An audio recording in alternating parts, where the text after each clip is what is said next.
Alright Gladiators, in this video I'm going to be covering a kettlebell windmill, kettlebell chops, and the Gladiator side plank.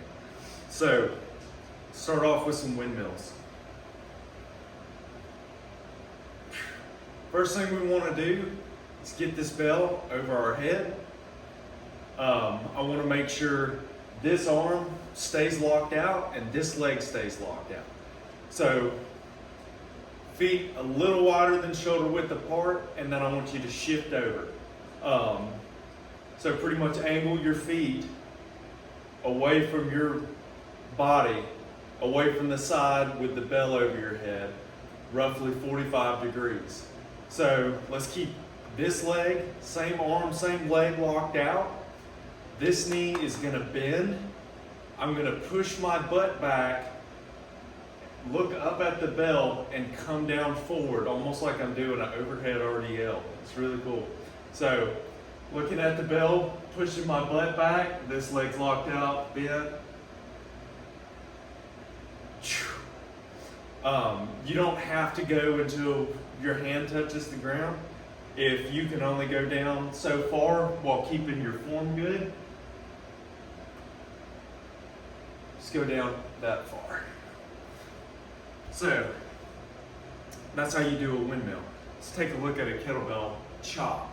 I prefer doing these on my knees because I feel like I'm able to really isolate this area better, but you can do it standing up also.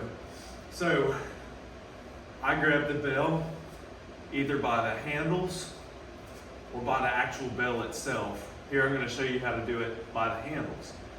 So, what we're gonna do, I like starting here just like this. So we're gonna come down like we're chopping. So it's important I try to make sure my arms are straight. If you need to slightly bend your arms on this, it's okay. Squeeze your butt and you rotate. So I'm rotating here. From my obliques and my core. I'm not twisting my hips. I'm keeping my hips tight, hips facing forward, and I'm coming just like this with the weight. And I almost want to push the weight up, come out and really have this, really be pushing from my obliques. So I'm not swinging the bell up. I'm staying engaged and tight, and I'm coming and pushing up from my obliques. You'll feel it working here if you're doing it right. So the last thing I want to show you is the Gladiator side plank. So there's two ways we can do this depending on your experience and your strength with it, and which one's easier. So let's look at the static side plank. I like to start off just like this. I kind of angle my fingers back a little bit because I feel like it's more comfortable on my wrist. But I start there.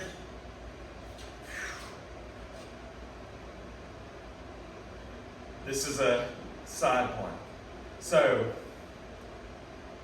I can feel my lat squeezed, my obliques are engaged, my legs are locked out and tight, and I'm holding here. Now, this is the plank version, so if I were to do a high hip raise,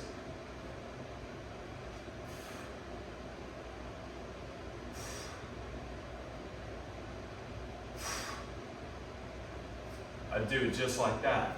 To make this easier, if I'm struggling with that, being on my hand, I can come down here to my elbow.